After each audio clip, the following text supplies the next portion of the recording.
I'm talking about the kind of diplomacy that's going to end the destruction of your country. Yes, but if you Mr. President, with respect, I think it's disrespectful for you to come into the Oval Office and try to litigate this in front of the American media. Right now, you guys are going around and forcing conscripts to the front lines because you have manpower problems. You should be thanking the President for trying to bring an end to this conflict. Have you ever been to Ukraine that you say what problems we have? I have been to. Come once. I've actually watched and seen the stories, and I know what happens is you bring them on a propaganda tour, Mr. President.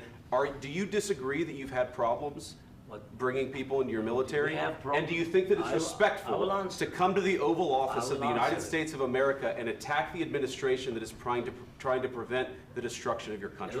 A lot of questions. Let's start from the beginning. Sure. First of all, during the war, everybody has problems, even you, but you have nice ocean and don't feel now, but you will feel it in the future.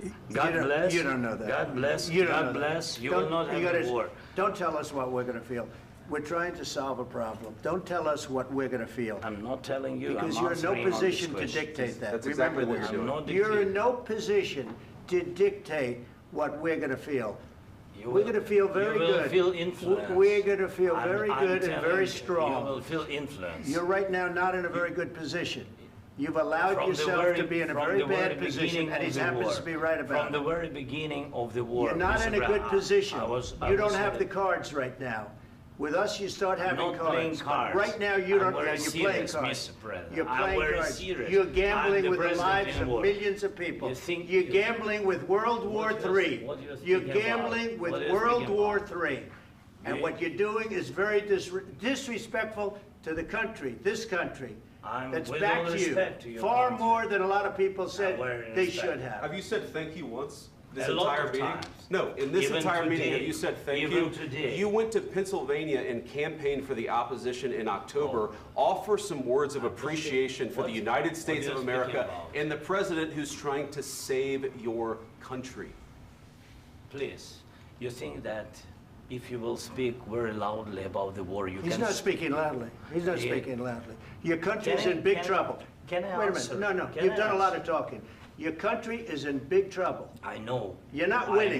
You're not winning this. You have a damn good chance of coming out okay because of us. Mr. President, we are staying in our country, staying strong from the very beginning of the war. We've been alone, and we are thankful. I said thanks you haven't in been this alone. cabinet, you and not been only alone. in this cabinet. We gave you, through this stupid president, $350 billion.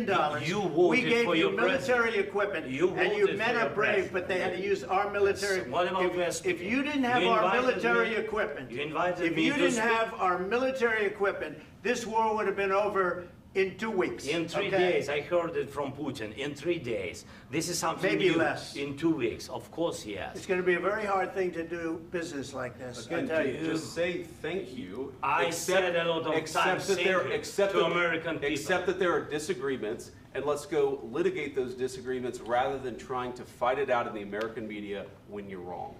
We know that you're wrong. But you see, I think it's good for the American people to see what's going on. I understand, sir. I think it's very important. That's why I kept this going so long. You have to be thankful. You don't have the cards. You're buried there. Your people are dying. You're running low on soldiers. Listen, you're running low on soldiers.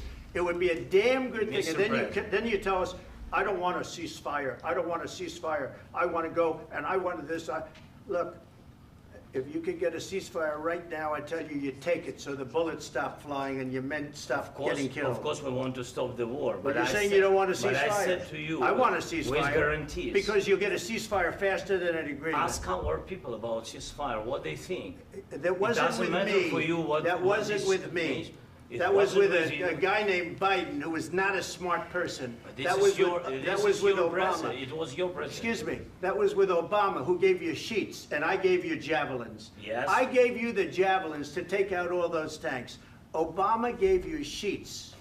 In fact, the statement is Obama gave sheets and Trump gave javelins. You got to be more thankful, because let me tell you, you don't have the cards. With us, you have the cards. But without us, you don't have any cards.